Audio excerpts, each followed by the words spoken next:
So sorry to continue. I'm still trying to figure out this technology.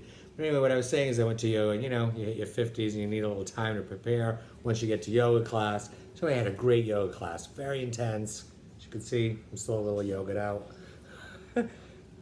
But so I come out of yoga and I go to my locker and I threw my stuff in a random locker and I look at the number on the locker. And it's number 53. Well, I'm turning 54 today. It's my last moments of 53. So this morning, boy, the universe sends you these little signs, right? So it's like the last moments of 53. So of course at that moment, I thought about leaving my 53 age. And 15 years ago, my dad died on my birthday. So I thought about him.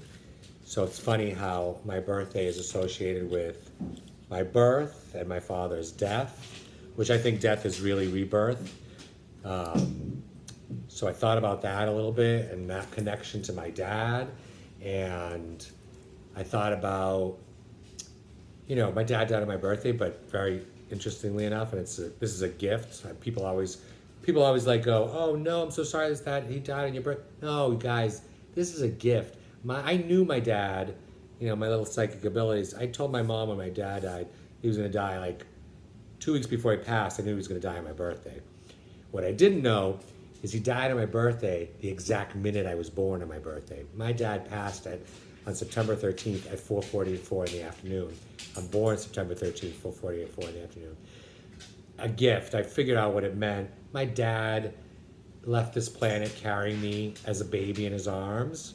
Like, I know all the stories I've heard from my family and after he died about how joyous he was the day I was born.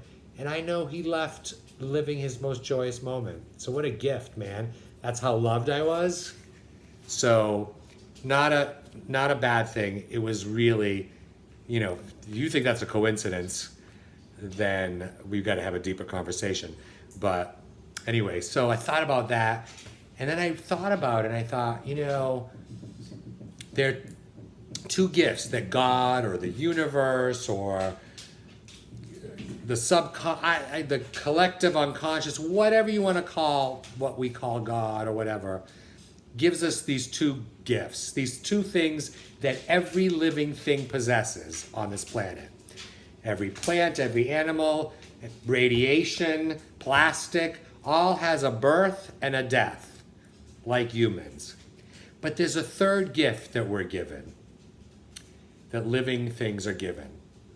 And we humans, and I think animals are given this, and plants actually, I think they're probably more advanced than we even know.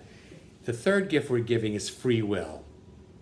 It's all in this biblical, God gave man free will, and that's what makes him different from the animal kingdom and everything. I actually think they have free will, and they probably exercise it better than we do. We don't even realize it. But I digress. But we have a third gift we're giving. And when I say free will, it's not the free will, this free will thing like, oh, my choice to create what my career is or who I marry or what shoes I buy. That's not free will, that's choice. It's a difference. He gave us the freedom, the will, the power inside of us to have a third gift. Inevitable. Death and birth are inevitable, happens to us. We are conscious before we come into birth and we go unconscious on this planet. And then at death, we're unconscious and go into consciousness. So it's all birth and death. That's the same thing, really. The third gift is free will.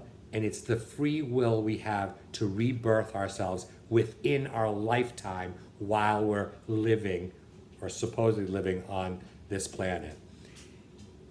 And that is what I realized, is that is the Holy Trinity.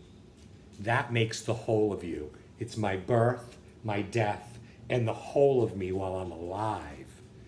So I got one foot in the grave, but today, what a gift I just got on my birthday, I have another foot that's in the possibility of living and rebirthing myself in a real way.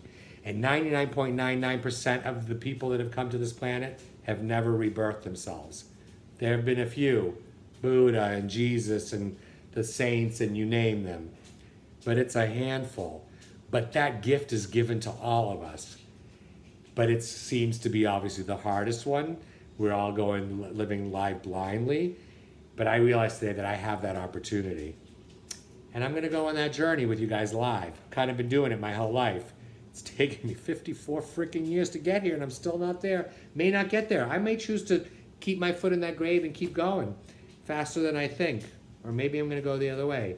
Let's take this journey together. Listen, invite people. Hope you enjoyed it. I'm going to figure out the technology stuff. Not my thing. I'm going to figure it out. Somehow I got cut off. I should have put myself on AirDrop, so when somebody called and interrupted the last video. So I'm going to try to figure out how to piece this together. If I don't, you'll see them in part 1 and 2 video. I don't know. I'll figure it out. I'll get better. I'll get better at like the lighting. I'll make myself look like I'm younger and have less wrinkles. My vanity's coming through. But anyway, started the journey on YouTube. Welcome to Simple Spirituality. Let's see what happens next. Talk to you soon. Thanks for listening. Bye. And I'll figure out how I can do this where I'm looking straight ahead, because it's weirding me out looking at myself, filming this. You know, I'm going to get used to it. Don't worry. We're good. We're going to do it together. I'm an old guy. I played outside. You young people played with laptops, which, you guys are totally much smarter than I was as a kid. Man, we were in fogs when we were children. Totally different generation. You guys are really the hope. So hope some young people get on here and we start talking about this, and I'll figure out how we can post comments to each other. I haven't figured any of that out. First video, first day, 5-10 minutes. Happy to be here. I don't know. Here we go. Kickoff. Oops, where are we going? Ooh, ah. Talk to you soon.